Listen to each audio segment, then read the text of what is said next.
जय हिंद, जय जिनेंद्र, प्रणाम। मैंने पिछले एपिसोड में युवाओं के बारे में आप लोगों को अवगत कराया।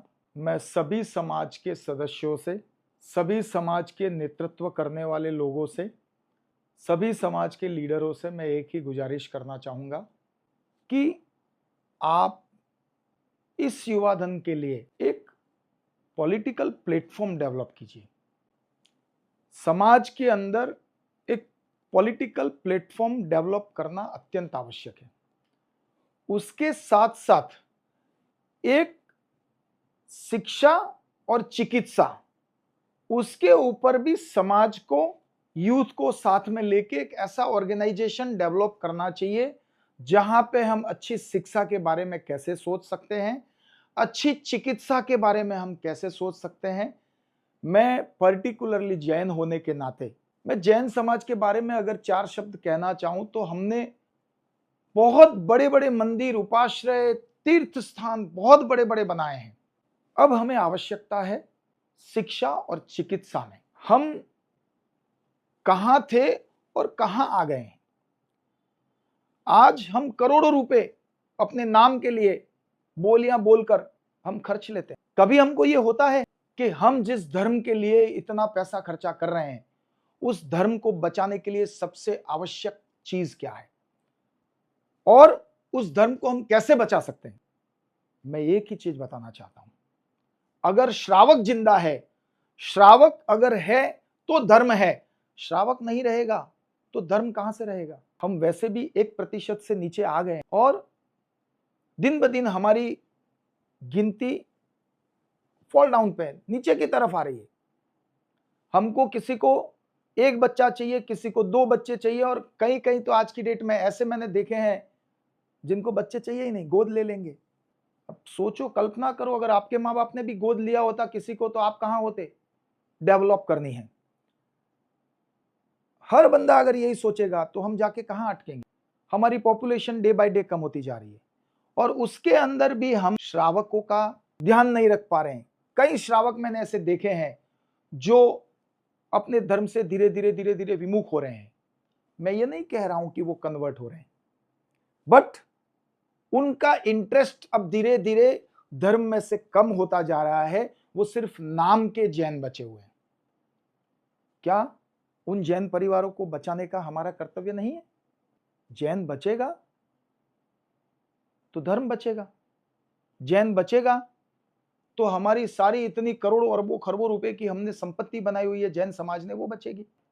मैं कहना चाहता हूं, जीतो यानी जैन इंटरनेशनल ट्रेड ऑर्गेनाइजेशन, जीतो जैसी संस्था जैन समाज के होनहार बच्चों को सिविल सर्विसेज में एंटर होने के लिए, सिविल सर्विसेज के अंदर अपना कौशल दिखाने के लिए पूरा योगदान देती है।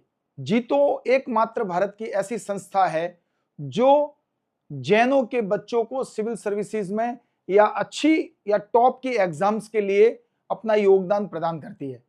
क्या इतना काफी है? क्या हमने बस सारे ठेका जीतो को ही देके रखा है? हम चाहें तो हर राज्य में एक जीतो जैसा पैरेलल ऑर्गेनाइजेशन खड़ा कर सकते हैं।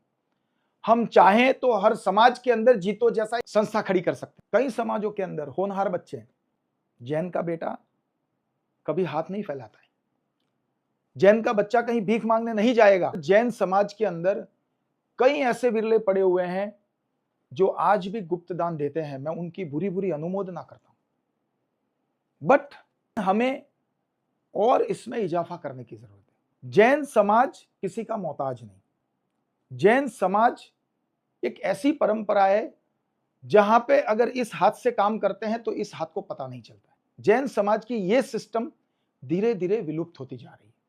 हम हमारे व्यक्तिगत परिवारवाद में घुस गए। हमारे पहले के बुजुर्ग, हमारे माता पिता, दादा दादी, वो लोग समाज के हर तबक्के को साथ में लेके चलते थे। एक दूसरे को अगर मदद करते थे तो पता नहीं चलता था। आज हमको क्या हो गया है?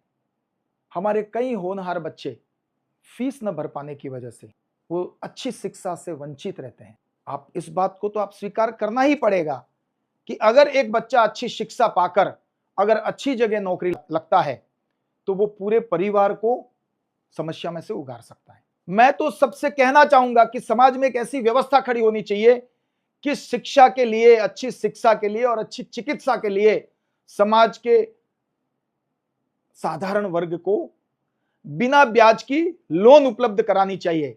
मैं ये नहीं कहता हूं कि पैसा देके आप भूल जाइए। एक ऐसी बैंकिंग सिस्टम डेवलप होनी चाहिए जिसमें शिक्षा के लिए और चिकित्सा के लिए बिना ब्याज का लोन मिले, और जैसा ही वो उच्च शिक्षा प्राप्त करके अच्छी नौकरी पे लगता है वो पैसा देना शुरू कर देगा। ये सिस्टम से कई परिवार साधारण में से सशक्त परिवार बन सकते हैं, कई परिवारों के दिन बदल सकते हैं। और मैं जहां तक इस चीज को समझता हूं कि जिस परिवार का बच्चा समाज की स्कॉलरशिप से, समाज के शिक्षा सहयोग से अगर जो बच्चा आगे आता है या जो बच्चा पढ़ लिख कर बड़ा होता है, तो मैं 100% दावे के साथ कह सकता हूं कि वो बच्चा पैसा तो वापस देगा ही देगा, लेकिन 100% उस फंड के अंदर और अपनी तरफ से जितना योगदान हो सकता है उतना योगदान वो ऐड करके देगा, ताकि समाज के और निम्न वर्ग के बच्चों को हम अच्छी तरह से शिक्षा दे सकें। कई ऐसे परिवार हैं जो आज की चिकित्सा का भार नहीं उठा सकते।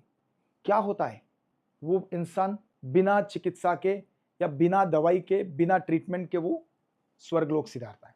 परिवार का अगर एक मुखिया इस परिस्थिति में अगर चला जाता है तो आप समझिए वो पूरा परिवार खत्म हो जाता है। समाज को बहुत सोचने की जरूरत है।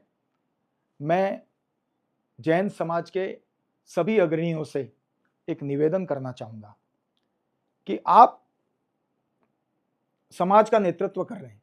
मैं समाज के विभिन्न पदों पर विराजमान सभी आगेवानों से यह कहना चाहूंगा कि आप शिक्षा, चिकित्सा, इन चीजों पे थोड़ा सा जोर दीजिए। धन्यवाद।